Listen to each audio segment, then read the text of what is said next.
Chicas de quinto semestre, bienvenidos a una clase más. Les acabo de poner una tarea para el 22. Es un artículo que, bueno, es como un ensayo que se llama El fin de la historia de Francis Fukuyama.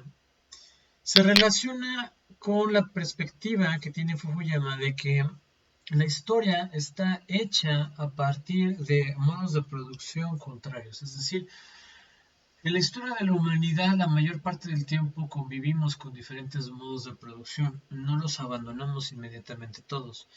Mientras existía todavía la comunidad primitiva, empezaban los sistemas feudales, en otros empezaban los sistemas esclavistas, ¿no? Siempre hubo alternativas a la producción. Y la última gran alternativa que tuvimos fue durante la Guerra Fría, eh, que les recomiendo un libro de Eric Hobsbawm que se llama Historia del siglo XX.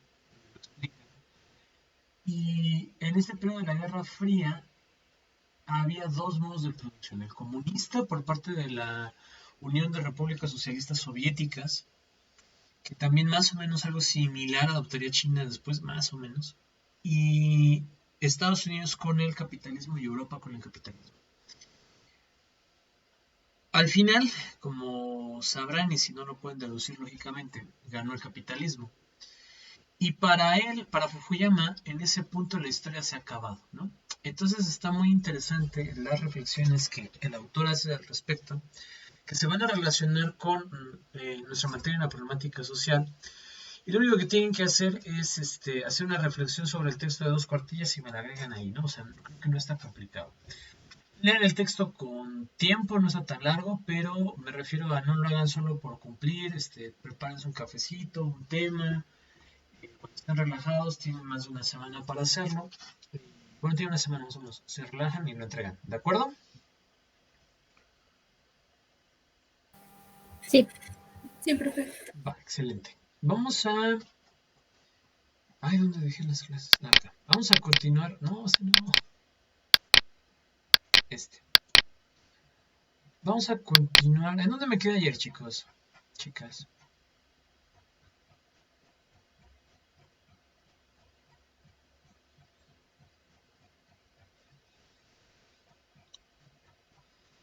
Vimos los conceptos, ¿no? De globalización y vimos si era irreversible la. Me quedé en eso, ¿no? Si era irreversible la globalidad.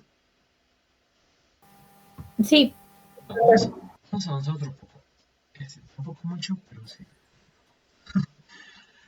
Finalmente, el autor y en consecuencia nos dice que la globalización también significa ausencia de Estado mundial, más concretamente sociedad mundial, sin Estado mundial y sin gobierno mundial. Es difícil pensar en que perdiéramos nuestra nacionalidad, ¿no? En que dejáramos de ser mexicanos o mexicanas. A lo mejor sí, pero para ser suizos, ¿no? O para ser alemanes, o sea, bueno, cambiar hacia una nacionalidad que romanticistamente hablando pareciera mejor, pues yo creo que es algo que muchos y muchas han pensado. Se me haría el pensamiento más normal. Sobre todo porque creo que hay ciertas ventajas. Por ejemplo, a los suizos no les piden visa en ningún lado. Habría que confirmar este dato, pero me parece que es así, ¿no? Entonces, aunque es complicado pensarlo, también empieza a haber escenarios donde es una realidad. Por ejemplo, piensen en Facebook o en la red social que quieran. Están interactuando con personas de todo el mundo y difícilmente la bandera o la nacionalidad a la que pertenece se convierte en algo que a priori determine la convivencia. Facebook, TikTok, Instagram, la red social que ustedes usen o que conozcan, tiene reglas específicas creadas por la plataforma misma.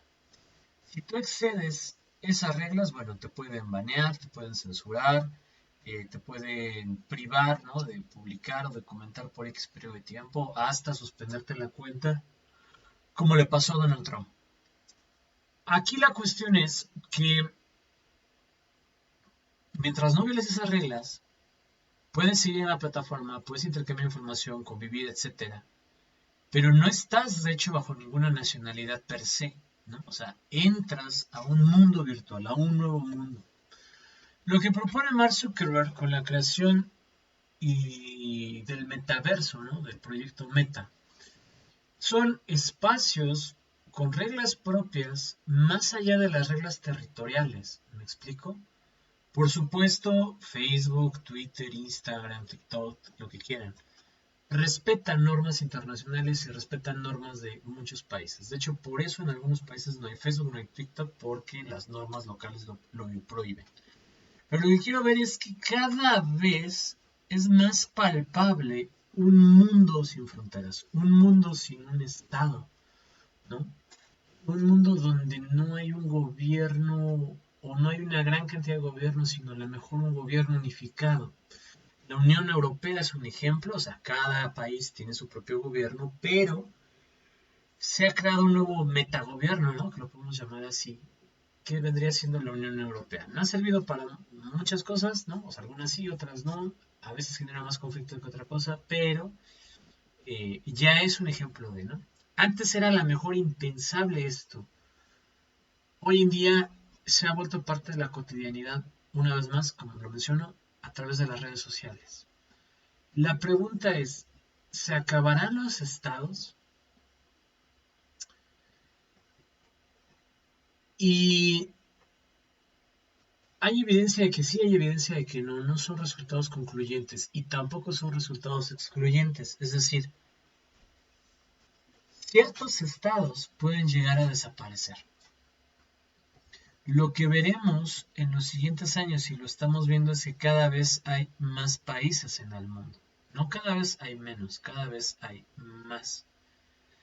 Intentos de independencia en Cataluña, ¿no? Intentos de independencia en otras regiones de España, de Italia, y de hecho México mismo ha tenido sus intentos de independencia de algunos estados al interior del país. Esto vaticina que la capacidad de los gobiernos centrales para controlar gran cantidad de la población y grandes extensiones de territorio cada vez está siendo más ineficiente, lo que da origen a una mayor fragmentación de espacios. Esta mayor fragmentación de espacios podría, de manera antilógica, sentar las bases de un nuevo gobierno mundial, ¿no? O de una nueva forma de administración mundial, quizás estando regulada 100% por el mercado o no. No obstante, esto no va a pasar en los próximos 10, 20, 30 años. Si pasara sería muy raro. Pero si en los 10, 20 o 30 años no hemos resuelto, o mejor dicho, no hemos cambiado nuestro estilo de vida, estaríamos condenando a la especie humana en gran medida y a muchas otras especies hacia una posible extinción. Ayer les dije que investigaran qué era la paradoja de Fermi, ¿se los planteé? ¿O no se los planteé?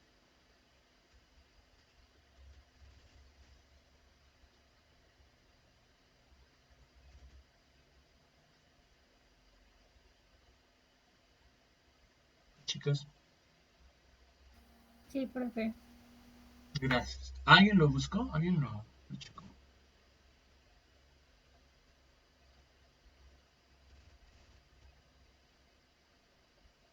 ¿No? Ok. Chequenlo para que podamos hablar el mismo lenguaje. No se los voy a decir, ¿no? Les quiero dejar en la duda para que la busquen. Eh, pero, o sea, básicamente, si seguimos desgastando los recursos como lo hacemos, consumiendo como lo hacemos y produciendo como lo hacemos, nuestro modo de vida es insostenible, ¿no? O sea, no es sustentable. Y hay muchas cosas que hay que cambiar. No depende solo de mí, solo de ustedes, pero sí hay cosas que nosotros podemos hacer al respecto. Yo creo que para iniciar el segundo parcial de esta semana que viene a la otra, les voy a dejar una serie de videos respecto al cambio climático que les van a gustar bastante y ya de ahí podemos empezar a hablar de algunas cuestiones.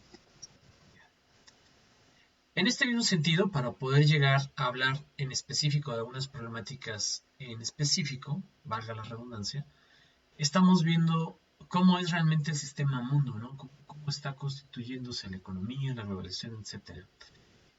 Y vamos a ver una vez más algunos elementos de esto con Anthony Giddens, ¿no? En Un mundo desbocado. Y Giddens nos propone que hay dos grupos de personas, ¿no? Por una parte los escépticos y por otra parte los radicales. Los escépticos dicen que la mayoría de los países ganan solo una pequeña parte de su renta con el comercio exterior y que el comercio interno entre regiones es lo más importante. Establecen una ideología de propaganda para desmantelar el sistema de bienestar y recortar los gastos estatales. Por otra parte, los radicales nos dicen que los estados han perdido gran parte de la soberanía que tuvieron y los políticos mucha de su capacidad para influir en los acontecimientos del día a día y sobre todo a nivel planeta. Nadie tiene un gran interés en lo que tienen que decir las instituciones políticas. Por un lado, los escépticos dicen que aún no se depende totalmente del exterior, que en el interior de los países se dan y se gestan muchos intercambios comerciales, muchos intercambios sociales, ¿no? Relaciones sociales, y que no se puede abandonar esta idea de las políticas públicas de apoyo, de subvenciones, ¿no? Que son algo que se tiene que mantener. Por otro lado, los radicales, pues nos dicen lo contrario, ¿no? O sea, realmente ya los estados no son lo que eran, no pueden influir en temas de gran interés, ya no pueden imponer una ideología y al mismo tiempo ya no hay una preocupación por el quehacer de las instituciones públicas. Nadie está revisando lo que hace el DIF, lo que hace el INPI, lo que hace SEDATU, ¿no? O sea, no están al pendiente de los boletines que sacan, no hacen sus propios cálculos a ver si las cuentas cuadran. Entonces, en este sentido, pareciera que los radicales van ganando, ¿no? Que los radicales tienen un poco más de razón, pero son dos visiones del mundo totalmente contrariadas y totalmente extremistas. La realidad versa un poco más en un punto medio entre ambas. Ambos grupos consideran el fenómeno casi exclusivamente en términos económicos, y aquí hay un problema, ¿no? Porque, como vimos antes, la globalización no solo es económica, también es política, también es cultural, ¿no? O sea, no solo es el factor económico el que está en juego, son muchos otros factores. Luego entonces el autor sostiene que la globalización no tiene que ver solo con lo que hay allá afuera, sino también con lo que hay acá adentro. O sea, la globalización no solo son las cuestiones que acontecen fuera de nosotros, como el Super Bowl, la Champions League, el concierto de no sé qué en tal lugar, las protestas de no sé qué en tal lugar. O sea, no solo es lo que acontece afuera, sino lo que también está aconteciendo al interior de nuestras regiones, al interior de nuestras ciudades. Porque la globalización no está evolucionando equitativamente y por supuesto que no es benigna en sus consecuencias. O sea, y lo vimos con los ejemplos anteriores. Les quiero dejar más ejemplos, pero ya será para la siguiente semana, de consecuencias de la globalización, tanto positivas como negativas. Junto al riesgo ecológico con el que está relacionada la globalización, la creciente desigualdad es el mayor problema que afronta la sociedad mundial. Si nosotros revisamos las estadísticas de los salarios en ingresos en los hogares, nos vamos a dar cuenta de una tendencia, que los salarios intermedios entre los que menos reciben y los que más reciben están desapareciendo. Cada vez hay menos gente ganando un salario intermedio. Paradójicamente, cada vez hay más gente ganando un salario bajo y más gente ganando un salario alto. Pero los salarios altos crecen 1, 2, 3, ¿no? Y estos crecen 10, 100, 1000. ¿Me explico? Y espero que no, que cuando egresen tengan un muy buen trabajo, pero seguramente con algunos compañeros de prepa, de secundaria, de primaria, que a lo mejor todavía mantengan el contacto y que hayan estudiado otras cosas y les puedan preguntar cuánto ganan, se van a dar cuenta de que los salarios están muy bajos, ¿no? Y es una tendencia mundial, no solo es México, no solo es Hidalgo, sí influye, pero no solo es aquí, es una tendencia mundial. Cada vez se paga menos. Por lo tanto, estamos más conectados, tenemos más información, hay más desarrollo de tecnología, pero esas grandes diferencias económicas cada vez son más visibles. Y lo peor es que una diferencia económica también supone en el tiempo una diferencia cultural, una diferencia educativa. No es lo mismo estudiar en una escuela pública la educación básica que en una buena escuela privada, donde de la educación básica, si bien te va, llevas cursos o programas piloto de inglés, ¿no? Preescolar, primaria y secundaria, y en una privada sales con certificaciones en inglés y en francés, certificaciones que te van a durar toda la vida. Entonces, definitivamente hay una gran diferencia. No es lo mismo que egresemos una licenciatura hablando solo español y con un TOEFL de 400 puntos o con un B1 a que egresemos una licenciatura y ya tengamos Cambridge, ya tengamos certificados en 2 idiomas. ¿Me explico? O sea, hay una gran diferencia. Esas grandes diferencias cada vez dan origen a mayores desigualdades.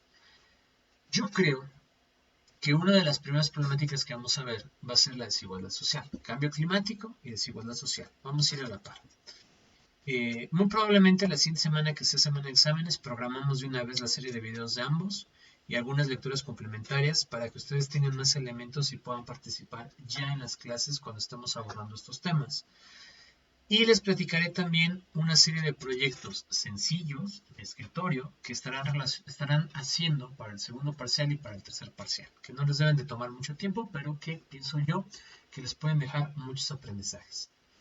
No los abrumo ahorita, eso ya lo hablaremos después del examen. Si hay dudas, me interrumpen. Ahora, con estos cambios viene otro tema bien interesante que lo da Apadurai, ¿no? Es muy buen autor.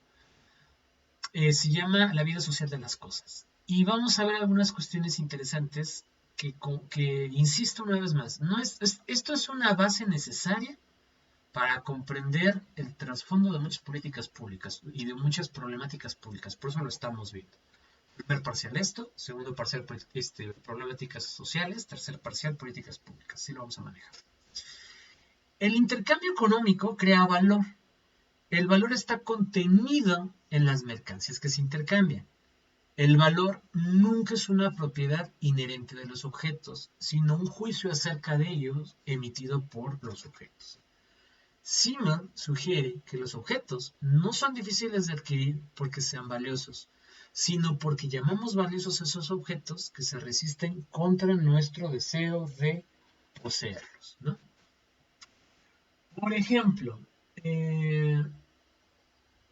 vamos a hacer algunos ejemplos. A ver, con cosas que tengo aquí a la mano. Aquí tengo un control de Xbox, ¿no? No me paga Xbox, pero bueno, aquí está. Yo les pregunto, si yo pongo este control en venta, ¿cuánto me pagarían por él? Den una cifra, la que ustedes quieran, participen. 300 pesos. 300 pesos. Ok, muy bien. ¿Los demás? ¿Los demás? Igual 300. 300, ok. ¿Alguien más? Digo, la pregunta es seria. Lo que ustedes pagarían, no se los voy a vender, ¿no? O sea, pero lo que ustedes pagarían. Como 600, 700. Ok, 600, 700. Muy bien. Va. ¿Alguien más? Unos 800. Ok, bueno. Ahora, aquí tengo un saumerio. Un saumerio es esta cosa que le pones agüita arriba, una vela abajo, ¿no? Y una esencia arriba y aromatiza bien bonito la casa y aparte entre comillas la calienta, ¿no? No calienta mucho porque la vela es chica. Si yo pusiera este saumerio en venta, ¿cuánto me pagarían? 200. 200, ok. 250. Ok, muy bien. ¿Los demás? 200. 200, ok. ¿Alguien más? ¿Como 250? Ok, muy bien. Vamos, otro ejemplo más. Aquí tengo a un miembro reciente de mi casa que le puse pini, ¿no? Es un pinita. Planta. Grande, ¿no? O sea, compárenla con mi cabeza. Si yo lo pongo en venta, ¿cuánto me pagarían?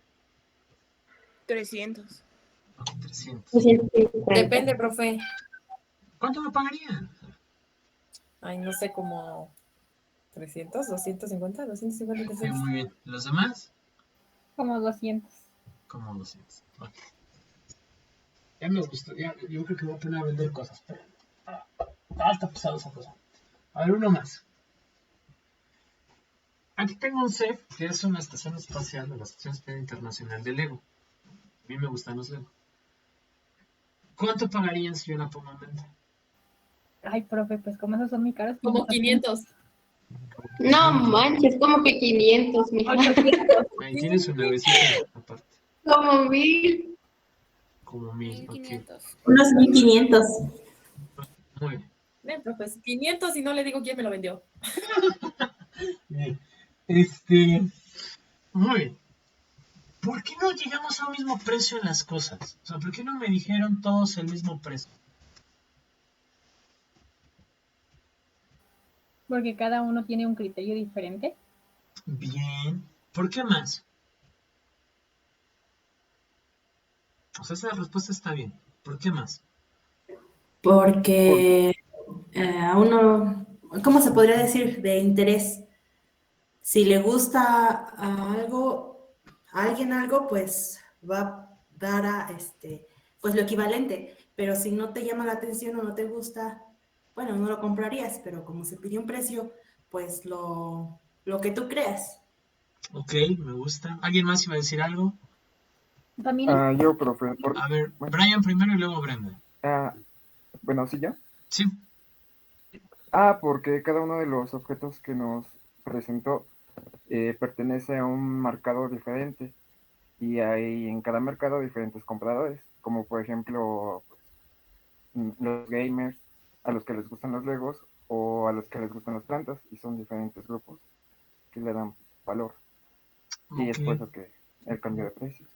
ok, muy bien. Brenda, también a lo mejor las posibilidades económicas de cada persona, ¿no? muy bien. Sí, me parece muy bien. Muy bien, chicos. Todo lo que han dicho está mal. No, no es cierto. Todo lo que han dicho está muy bien. O sea, es correcto. Y se relaciona con nuestra clase.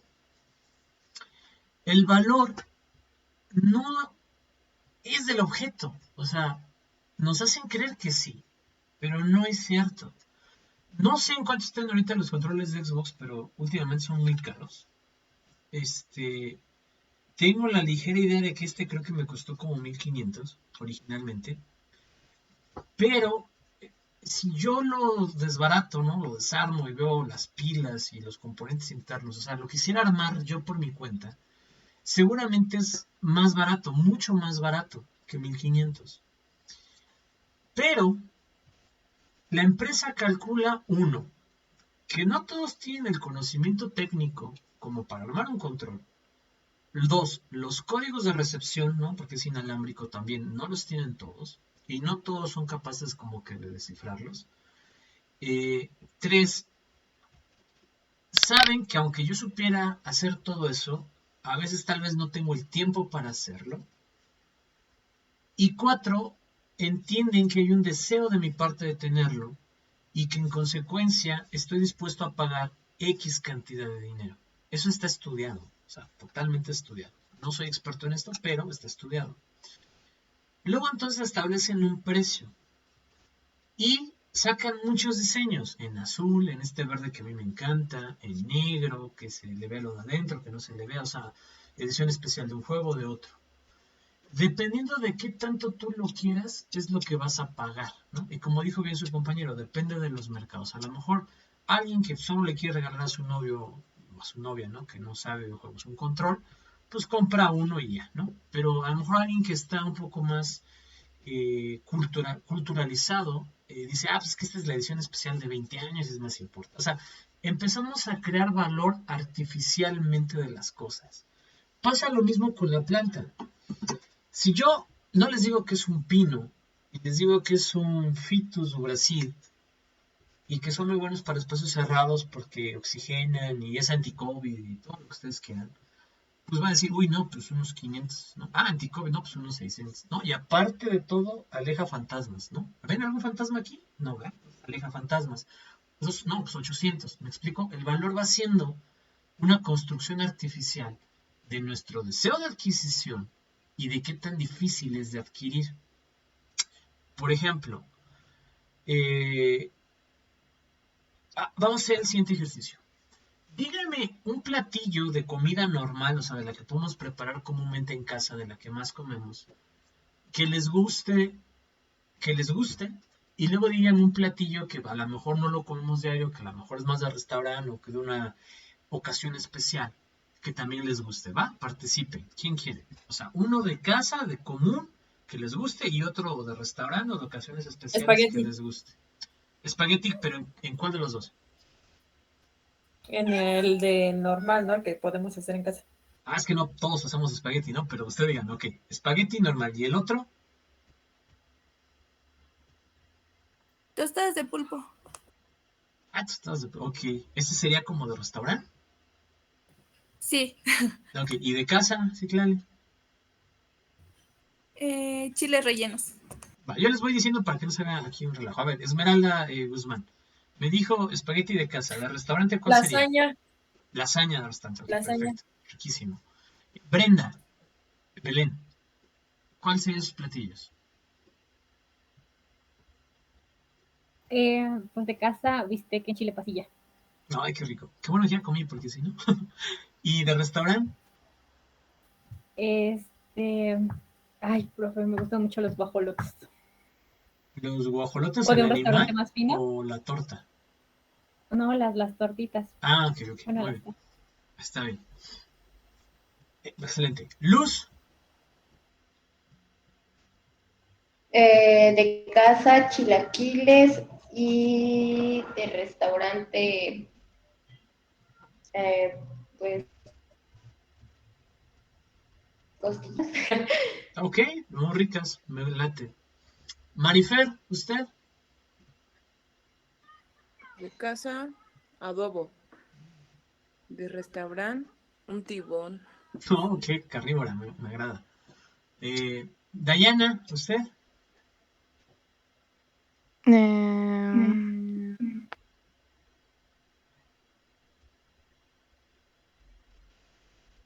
La tengo dos veces, no A sé ver, si creo que ahora está. sí es. Ajá, ella. Mm, nopales en cualquier presentación para la casa. Ok, muy bien. Y no sé, pizza de restaurante. Perfecto, muy bien. Brian.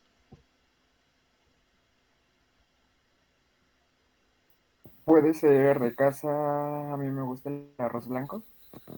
Y para restaurante, igual si bien carnívoro, un corte de ribeye. Ok, muy bien. Esmeralda, usted ya me dijo, ¿verdad? Esmeralda Guzmán, ya. Ajá, ok, es que se me mueven aquí los cuadritos luego, perdón. Dulce, Jacqueline.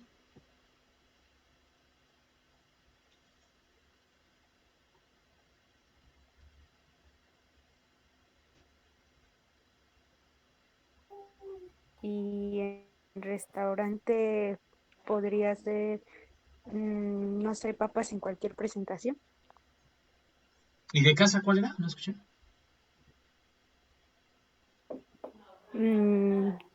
Dije pechuga asada. Ah, qué rico. Ah, sí. Muy bien. Perla, Vanessa, ¿usted?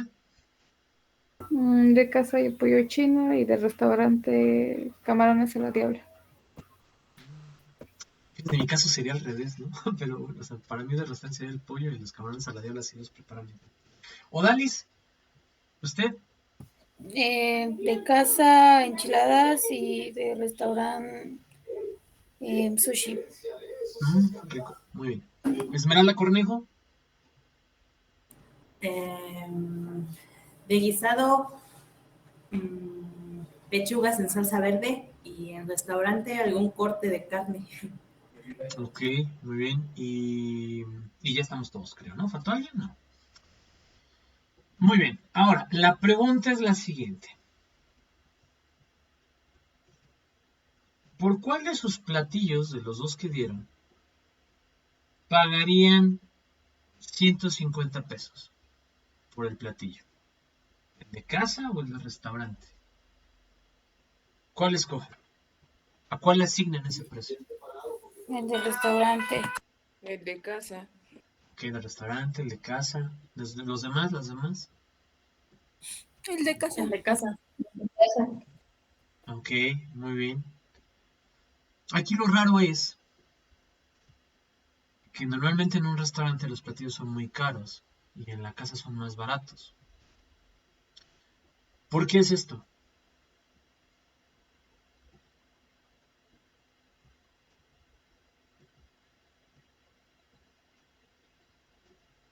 Porque yo siento que, bueno, no siento, creo yo, y he visto yo que lo he preparado, sale más barato comprar las cosas y prepararlos tú que pues comprarlo ya preparado, ¿no?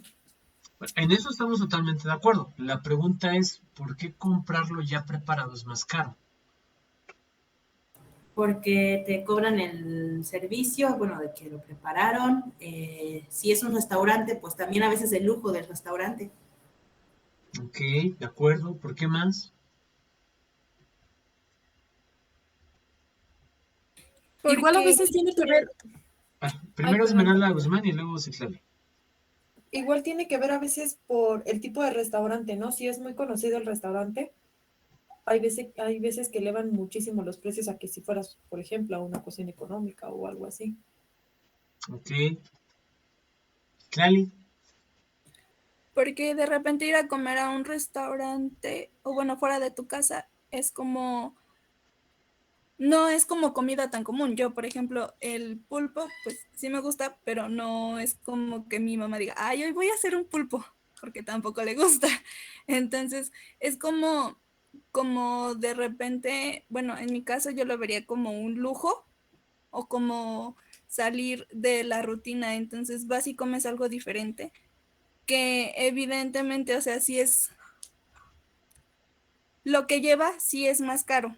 No, por ejemplo, comparamos el precio del pulpo a que compras los chiles, pues te va a salir más caro el pulpo, ¿no? Y creo que de repente, pues en casa no lo vas a poder hacer porque a lo mejor tienes un presupuesto ya para la comida de toda la semana. Entonces, si compras pulpo el día miércoles, para viernes a lo mejor ya no vas a tener. Entonces, como que, no sé si me dé a entender. Sí, sí lo entiendo. Muy bien. Todo lo que me han dicho es cierto. Y hay otras cuestiones detrás que es a las que vamos a llegar. Ahí les da otra pregunta. Si yo les dijera que quiero limpiar algunas casas, ¿no? O sea, hacer limpieza, barrer, aspirar, trapear, ¿no? O sea, limpiar bien, sacudir. Y les digo que si limpian una casa, les pago con un carro chico y viejito, pero que si limpian 7 casas, les pago con una camioneta del año. ¿Cuál de las dos opciones escogerían? La segunda. La segunda, muy bien. ¿Los demás? ¿Las demás? Igual. Segunda. ¿Los demás? Depende del tamaño de las casas, profe. Son homogéneas, una casa estándar, normal.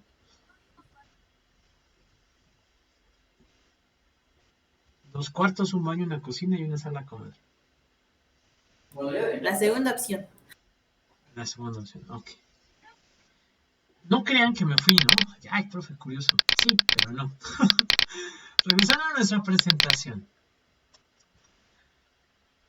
Dice el autor que el deseo de uno por un objeto se alcanza mediante el sacrificio de algún otro objeto, que es el centro del deseo de otro individuo. Luego entonces el intercambio es el que establece los parámetros de utilidad, de escasez, en lugar de que realmente esto suceda al revés. Y el intercambio es el que representa la fuente de valor. Las cosas mismas, sus significados están inscritos en sus formas y en sus usos y trayectorias. ¿Qué quiere decir todo esto? Los objetos son valiosos no tanto por cómo están hechos, sino por cómo percibimos cómo están hechos. Es decir, utilizamos parámetros de escasez, de exclusividad, de elaboración, y a partir de ahí le asignamos un valor. Si vamos a una cocina económica, lo que ustedes quieran, y pedimos, no, pues denme unos chilaquiles. Están muy sabrosos, están muy ricos. Y de repente nos llega una cuenta y la cuenta es de 250 pesos. No sé ustedes, pero yo diría, o sea, 250 pesos por los chilaquiles, ¿no? O sea, que aquí, en mesas de Coca-Cola, como que estaría muy molesto, no se me haría lógico. Pero si voy a un restaurante y pido, por ejemplo, pulpo en su tinta, ¿no? En su vida lo he comido, pero bueno. Y aparte me lo sirven con una empanadita y un poquito de ensalada y unos cubiertos doraditos y una servilleta así de telita. Y en la entrada me dicen, ay, permítame su abrigo. Y la mesa es así como de madera, con cristales, y está bien iluminado y hay música en vivo. Y me dicen, ah, sí, son 250 pesos del plato. Hasta voy a decir, ay, está bien barato. ¿Por qué? Por todo el contexto que involucra. Ahora, unos chilaquiles son más fáciles de preparar que un pulpo. Si estuviéramos en otra parte del mundo, a lo mejor los chilaquiles son más caros que el pulpo, y seguramente es así. Pero nuestro contexto define esto. Las cosas son valiosas en la medida en que las deseemos y son difíciles de conseguir. Normalmente no deseamos algo fácil de conseguir, deseamos cosas complicadas, porque se necesita cierta satisfacción al momento de conseguirla, cierta realización. Si alguien viene y les regala algo, te regalo esto, ¿no? No, pues ok, y se les cae, se les rompe y dicen, en fin, que ni lo compré yo. Pero si ustedes se compran algo y lo tiran y se quiebra, seguramente se van a sentir muy mal. Y aprendamos aquí a diferenciar, no lo dije antes, lo digo ahora. Una cosa es el precio que las cosas puedan tener, que está tasado conforme a la estimación de valor que las personas le dan. Y otra cosa es el valor real del producto. Por eso, a veces es muy importante saber sobre productos sustitutos, ¿no? Que ustedes ya lo han visto en otras clases, estoy seguro. Realmente, ¿cómo debo de valorizar las cosas? Si yo quiero un teléfono celular, ¿para qué lo quiero? Lo quiero para comunicarme realmente, para entrar a Classrooms, para tener aplicaciones y descargarlas, para jugar en él, para tomar fotos. Dependiendo de qué quiera, debería de ser el modelo de teléfono celular que me quiero comprar. Pero si solo es para lo más rudimentario, pues el teléfono más barato me sirve. ¿Me explico? Pero ¿qué pasa si me compro el iPhone más reciente o el Motorola Razr más reciente? Ahí ya no solo es lo que el teléfono hace o puede hacer, sino lo que poseer el objeto en el mundo habla de mí.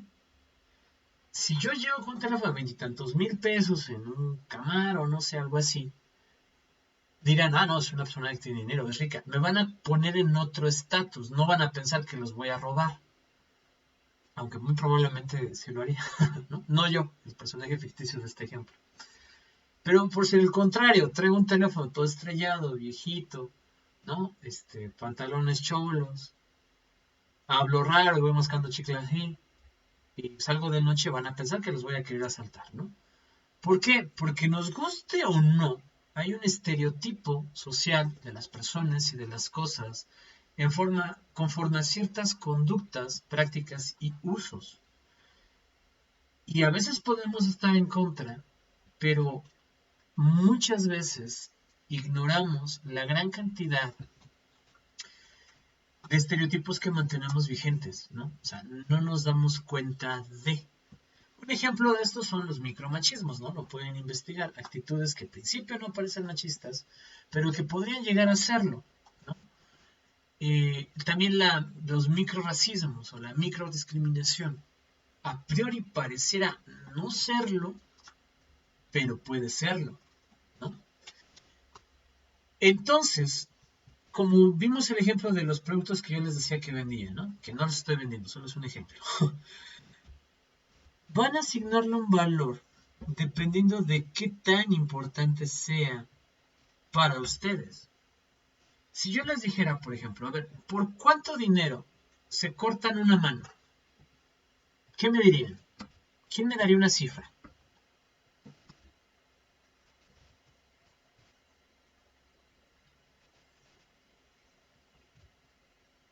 O no se la cortaría, ¿no? O sea, también está esa respuesta.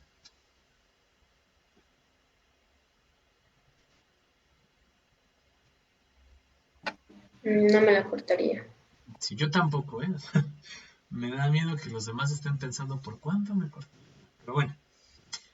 Y si cambiamos el juego y ahora les digo, ¿qué tal si por salvar la vida de un ser amado, el precio es una mano? ¿Se la cortan o no?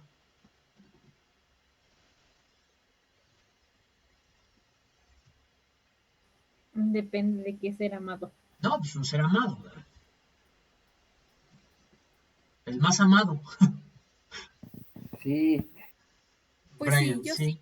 Ay, yo sí. Sí, no, yo también. Y no me vean como, profe psicópata con un cuchillo. O sea, me refiero a lo mejor. ¿Qué tal si está a punto de caerse un bloque en una persona y tú lo alcanzas a empujar porque te va a quedar ahí la mano ahí, sabes que te vas a lastimar? Pero seguramente muchos lo haríamos si sabemos que vamos a salvar a la otra persona, ¿no? A tu mamá, a tu hijo, incluso hasta un desconocido, ¿no?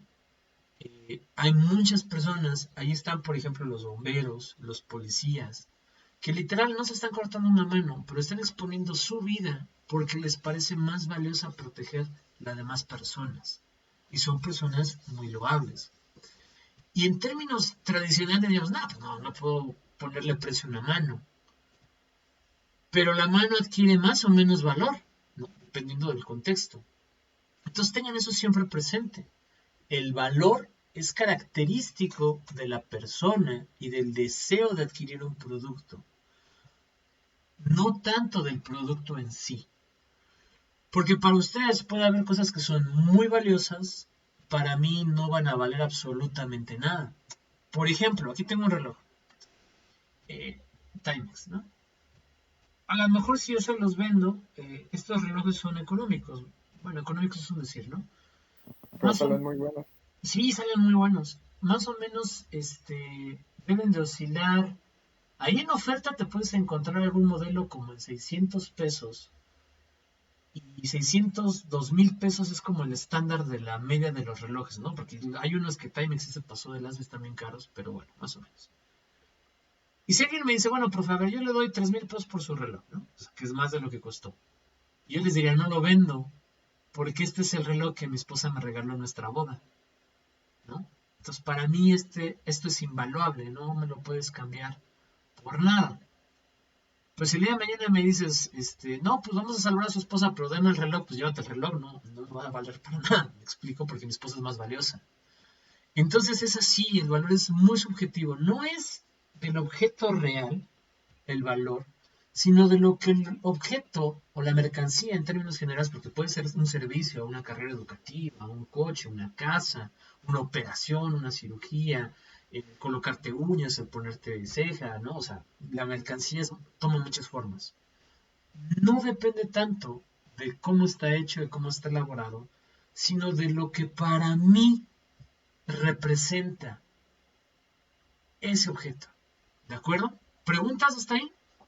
¿Comentarios? ¿Alguien quiera poner algún ejemplo o algo?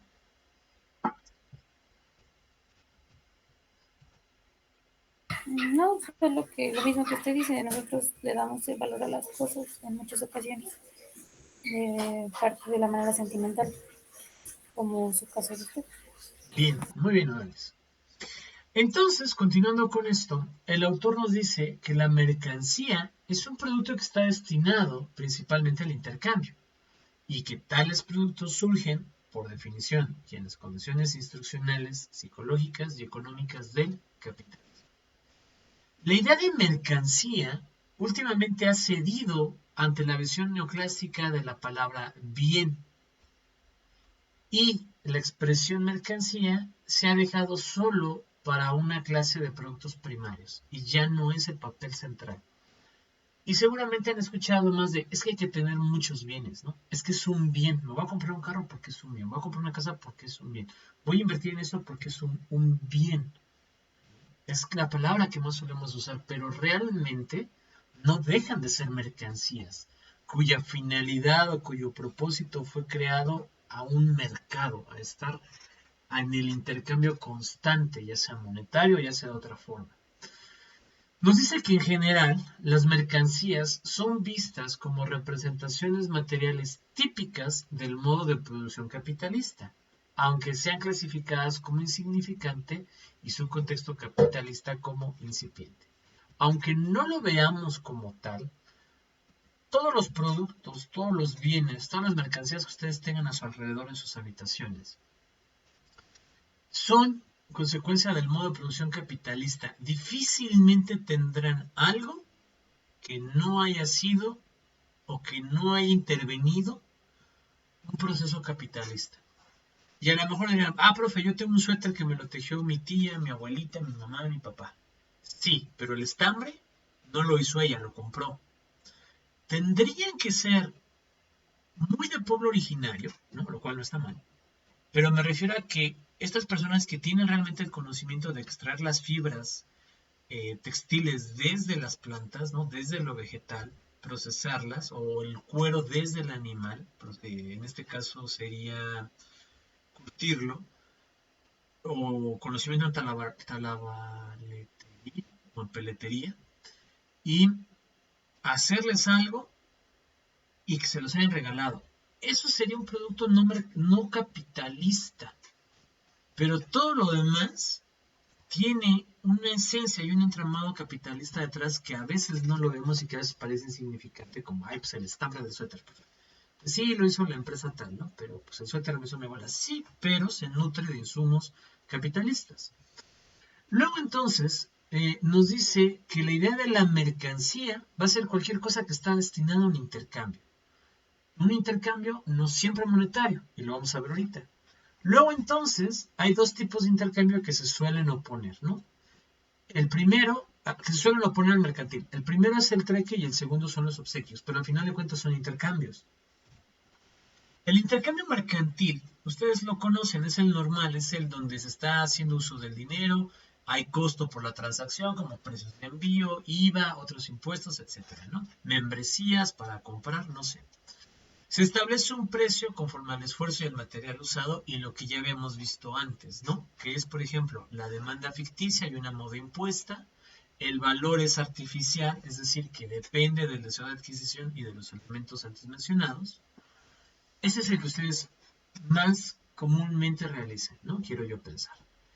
Luego está el trueque, que por años existió, todavía existe, pero ya no es tan común. Y es un intercambio de objetos que se efectúa sin hacer referencia al dinero y con la máxima reducción de costes de transacción. O sea, no hay IVA, no hay gastos de envío, o sea, no suele haber cargos extra monetarios al intercambio de objetos. La circulación de las cosas está más divorciada de las normas sociales, de las políticas y de la cultura, ¿no? O sea, ahí pierde un poco el sentido de la demanda artificial, de la moda, se mantiene el deseo de adquisición quizás, pero no siempre. Esto lo han visto, por ejemplo, cuando se hace, vamos a hacer un intercambio del 14 de febrero, Dios nos libre, ¿no? O del día de mayo, del día que ustedes quieran hacer un intercambio, de Navidad. Intercambiamos calcetines de más o menos como de 100 pesos, ¿no? Y tú me das y yo te doy, ¿no? O sea, ahí hay un deseo de, bueno, implica una relación social, pero no es que necesites 100% unos calcetines, a lo mejor solo es convivir por convivir. No tengo una atracción especial por la persona a la que le voy a dar, entonces pues le doy nada más para completar. Pero es un ejemplo de un trueque, te doy y me das, ¿no? O sea, va a haber algo ahí. Ejemplos más cotidianos son, por ejemplo, en algunos mercados locales, te intercambio un kilo de frijol, por ejemplo, por un jitomate, o a lo mejor 2 pollos por X cantidad de cosas, o limones por naranjas, ¿no? O sea, opera en un sentido totalmente diferente, opera más en el acuerdo, en la convivencia, que en los otros valores que el intercambio mercantil tiene. Y por último está el obsequio. En el obsequio existe un espíritu de reciprocidad y es un tipo de intercambio donde se vinculan cosas a personas e introducen el flujo de las cosas a las relaciones sociales. Un obsequio no es desinteresado y no por esto les quiero decir que todos los obsequios tienen un fin detrás. No, o sea, más bien ya ocurrió algo como para que tú quieras dar un obsequio, ¿no? Puede ser una amistad, un noviazgo, un buen trato, años de conocerse, ¿no? Una situación específica. pero tú das un obsequio con la intención de mantener un vínculo con la persona o de demostrar que existe un vínculo con esa persona, ¿no? Normalmente no vas dando obsequios así como, ahí te va un oso y una paleta. No, normalmente no es así. Suele pasar, pero no es así. Y estos son los 3 tipos de intercambios más tradicionales que existen. Y hay otros que subsalen de aquí, pero creo que en términos generales esto es lo más común. ¿Preguntas con esto?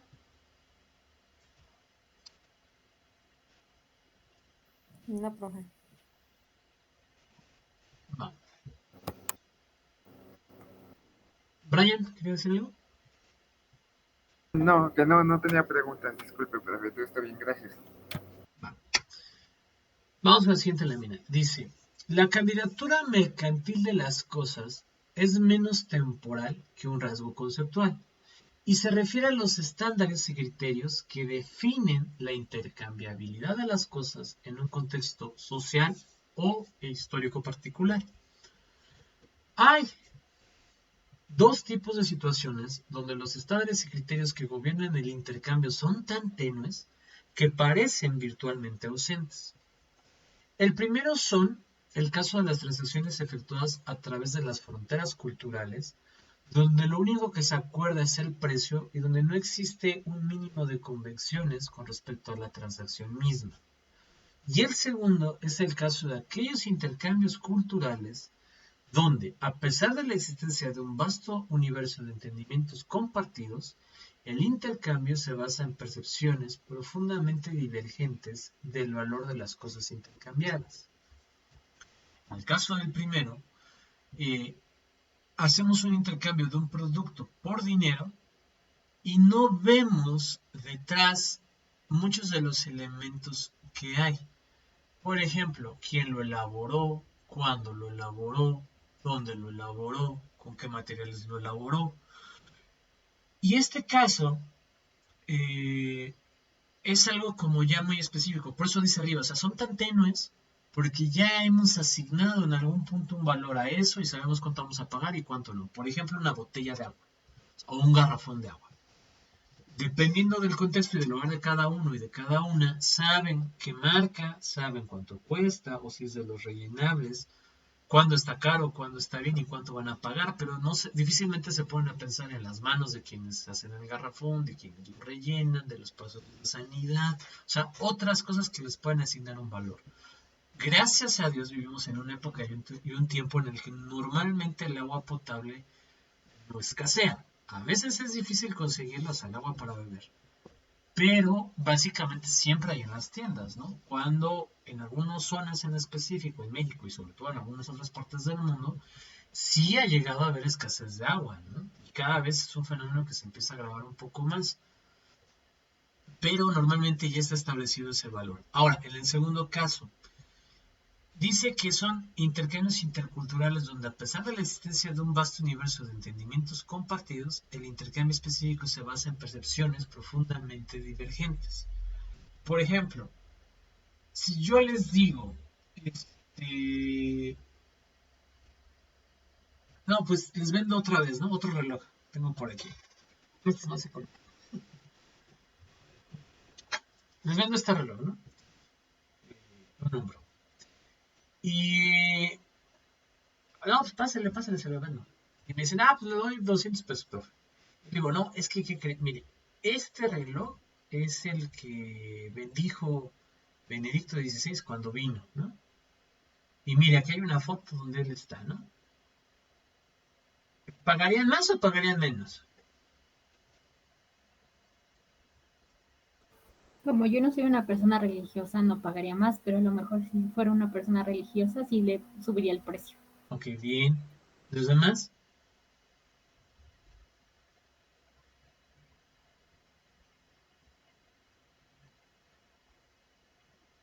¿Qué harían, no? O sea, no hay respuestas correctas, solo es su opinión. Lo mismo que Brenda. Ok, bien. ¿Los demás?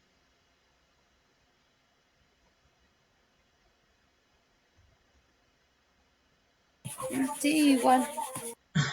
Ok. Va en ese sentido. Ambos sabemos que es un reloj Ambos sabemos para qué funciona, ambos sabemos la marca, la calidad, y ya conocemos un valor. No obstante, hay entendimientos diferenciados, ¿no? O sea, hay percepciones diferenciadas, mejor dicho, en el que yo percibo que porque lo toco según el papá es más valioso y hay gente que no lo va a percibir. Y con esto pasan muchas cosas, ¿no? Ediciones especiales de esto, de aquello, puede haber intercambios diferenciados. O cambiar de una región donde hay mucho limón a donde no hay limón y que de repente está muy caro. Ah, no, está muy caro, no lo voy a pagar, ¿no? De pedir un pollo aquí en Pachuca que te sale, no sé, a lo mejor, por muy bien hecho que esté, 50 pesos una pechuga, ¿no? Ya cocida. A irte al mar, ¿no? Donde a lo mejor no hay tanto pollo y a lo mejor te cuesta 120 y allá lo ven bien y aquí lo veríamos mal. Esos son dos entendimientos que a veces contrastan. Uno, el de los objetos que cotidianamente usamos, a los cuales ya les asignamos un valor y no nos determinamos a pensar en el trasfondo. Y dos, cuando existen percepciones diferenciadas sobre un producto que ya tenía estas características. Luego entonces el autor dice que en el contexto mercantil alude también a distintas arenas sociales, dentro o entre unidades culturales, que ayudan a vincular esta candidatura mercantil de la cosa a la fase mercantil de su carrera, es decir, de lo que puede tener la mercancía a lo que la mercancía ya es en sí, a través de el espacio social en el que se esté hablando. Luego entonces, en muchas sociedades, las transacciones matrimoniales, por ejemplo, pueden constituir el contexto donde las mujeres sean vistas más intensamente y apropiadamente como valores de intercambio. Y aquí muchos van a pegar el grito, ¿no? Ah, o sea, ¿cómo la mujer? O sea, sí, y ahí entraríamos en el 2, percepciones profundamente divergentes. Porque nos guste o no, en términos del mundo, las personas no valen lo mismo. Les guste o no, esa es la realidad.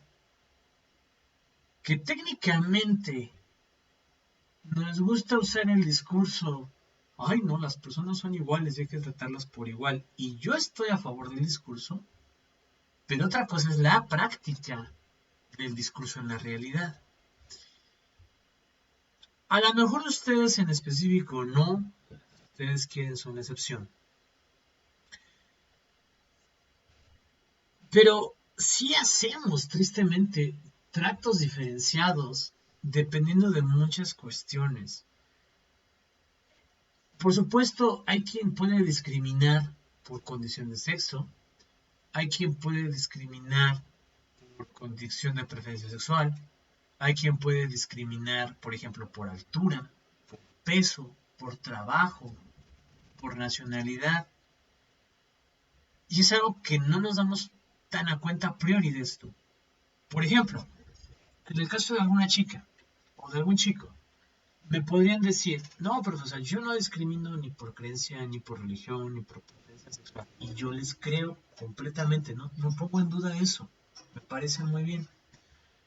Pero cuando les pregunto, ¿cuál es su pareja ideal? A lo mejor me dicen, no, pues que sea alto, con barba, cabello, a lo mejor no, cabello largo, o me dicen lo contrario, chaparrito, sin barba, cabello corto. De ahí ya están teniendo una preferencia. Y van a decir, profe, una cosa es la preferencia, otra es la discriminación. Estoy totalmente de acuerdo. Pero esas preferencias a veces nos pueden llevar a la discriminación sin darnos cuenta. A lo mejor si tu prototipo ideal es alto y con barba, todos los hombres chaparritos sin barba que se te acerquen van a ser tus amigos, pero no les vas a dar chance de que sean algo más. Y a lo mejor al primero que llegue alto con barba sí le das chance de ser algo más. O sea, solo es un ejemplo, no quiero decir que pase con todas ustedes, es solo para tratar de aterrizarlo a la realidad. Por ejemplo, aquí sería muy raro que nos comiéramos conscientemente un perro o un gato. Y en muchas otras partes del mundo es solo un platillo más. ¿Me explico? Aquí es muy común que a lo mejor consumamos chinicuiles, gusanos de maguey. Y en otros lugares del mundo sería como totalmente impensable. Aquí es muy común que hagamos té de manzanilla, ¿no? De palo de víbora, de canela. Y a lo mejor en otros lugares sería como, no, eso definitivamente no. Aquí estamos muy común, bueno, vamos a dejar cierta propina, pero en otros lugares dejas propina y es una mega ofensa. Aquí estamos acostumbrados a que cuando comemos hay que no hablar, hay que tener la boca cerrada. Y esto en algunas partes de Asia, en Japón, sería una ofensa, ¿no? A ellos les gusta que el anfitrión haga sonidos porque quiere decir que está disfrutando de la comida. Son dos percepciones profundamente divergentes. A lo mejor hay un mercado de esposas que los hay en el mundo. Y uno a priori puede pensar, uy, están valorizando a la mujer, la están convirtiendo en un objeto. Y sí, ¿no? La pregunta es el fin detrás. A lo mejor el mercado no es la finalidad de, uy, ya que se vaya a México, que se case con quien sea. Algunos sí son así. A lo mejor la finalidad es qué hombre o qué mujer es el mejor partido y le va a dar las mejores condiciones a mi hija. Y habla amor, perdón, va llegando mi esposa. Y ahí las cosas cambian. O sea, me explico, ya cambia el contexto. Porque nosotros, pensando quizás a un futuro, como futuros padres y madres, ¿qué queremos para nuestros hijos? O sea, valoren ustedes, pero seguramente algunos querrán, pues que la trate bien, con respeto, que sea amoroso, dedicado, y priorizarán más esto. Algunos querrán, pues sea alto y güero, porque así lo van a discriminar menos. Algunos, no todos, ¿no? Algunos dirán, pues que tenga su propia empresa porque el trabajo está bien difícil. O sea, va a ir cambiando los valores que tenemos respecto a las cosas que queremos. Pero, seguramente, al interior, yo creo que los padres pensarán, no, pues quiero a alguien bien para mi hija. ¿Bien en qué sentido? En cualquiera de los valores que ustedes quieran. Pero seguramente quieren lo mejor, no lo peor. Debe de haber, pero de verdad que debe ser bien raro alguien que diga, no, yo quiero que mi hija esté con alguien que está bien mal, ¿no? O sea, no me parece lo más lógico. No todo el mundo opera con lógica. Puede haberlo por ahí, pero lo normal sería lo contrario, ¿no? O sea, cuando buscan un empleo es, yo quiero un empleo donde me sienta a gusto, me traten bien y me paguen bien. No me imagino que alguien busque un empleo donde, no, yo quiero un empleo donde me humillen, me paguen bien mal y me maltraten. O sea, ¿me explico? Hay ciertos esquemas que ya tenemos respecto a muchas cosas. Luego entonces vamos a valorizar dependiendo de muchas cosas, ¿no? Ustedes saben que en la tradición india es todavía mucho el de que los padres hacen las bodas, acuerdan las bodas, ¿no? O sea, desde que son chiquitos, tú te vas a casar con él, ¿no? Y a nosotros nos puede parecer, no, es que eso es bien malo, o sea, nos puede parecer lo que queramos para nosotros, pero ellos tienen otra forma de verlo, ¿no? Para ellos es diferente. Por ejemplo, existía la creencia de que en la Antigüedad Media los ricos no se casaban por amor, sino se casaban con las familias más poderosas para mantener la casta y el linaje, ¿no? Cuando lo cierto es que en realidad las clases más bajas son las que más matrimonios organizaban para tratar de salir de esas condiciones bajas. Y la realeza y la no realeza, ambos se casaban por amor. Pero el matrimonio acordado o arreglado era lo más común también para salir de ciertas condiciones o para lograr ciertas alianzas, ¿no? Brenda. También pasa mucho cuando se casan por la nacionalidad, ¿no?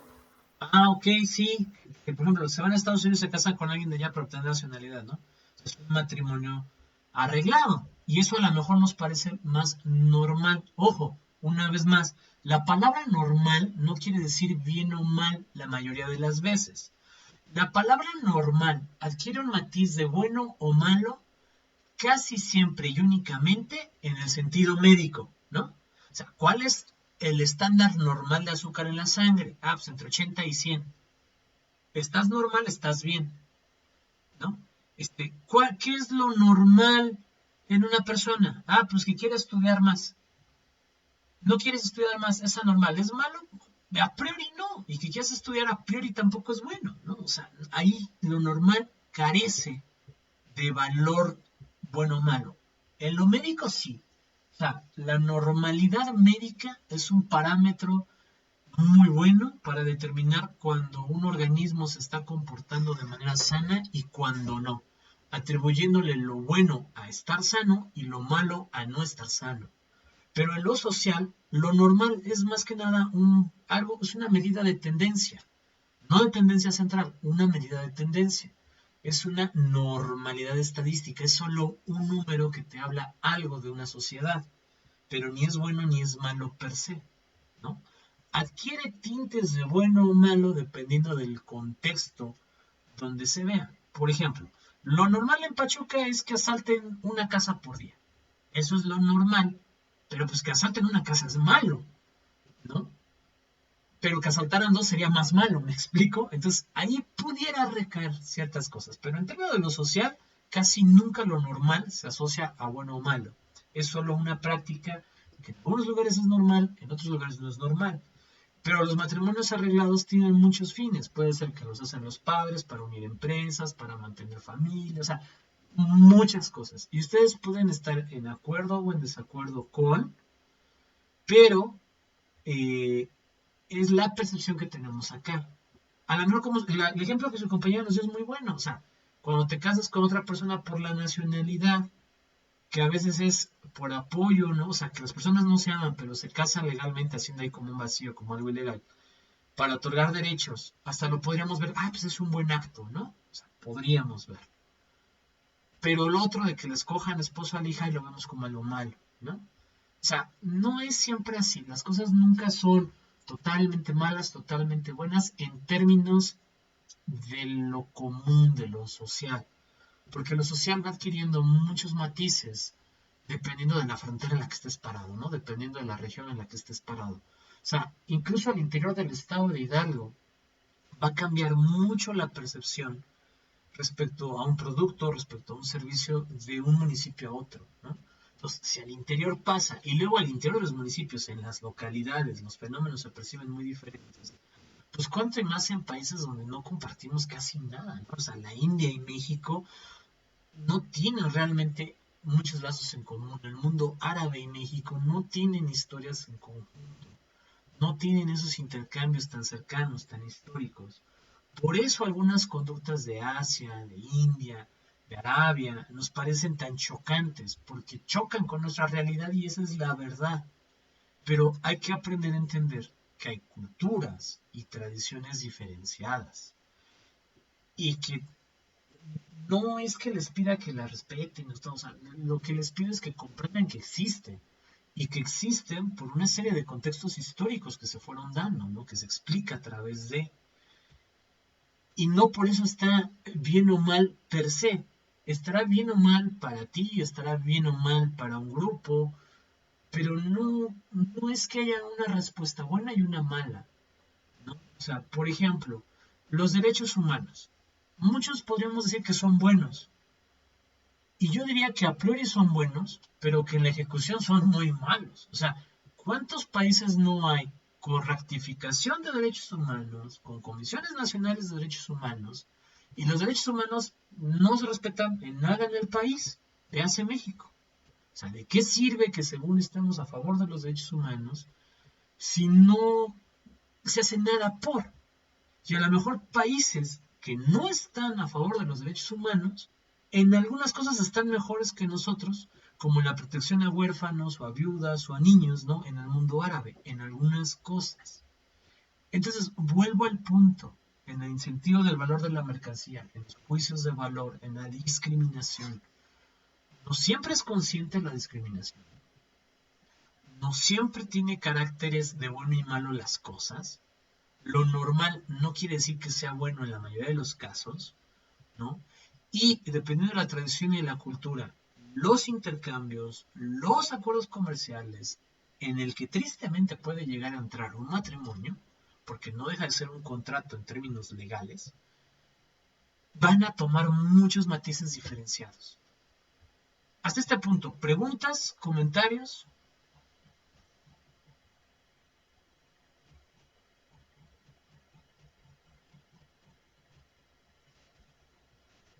¿Opiniones? No, por el momento no. Reflexiones, ejemplos.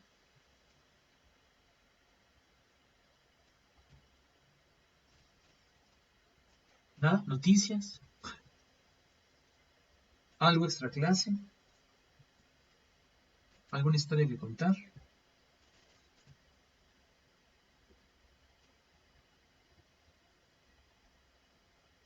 ¿Cuál fue su pregunta, profe? No, o sea, respecto a este tema, ¿alguna duda, alguna pregunta, alguna reflexión? Algo que... Perdón. No, profe. Ok, bien. Bien, vamos a parar aquí la clase, no se vayan.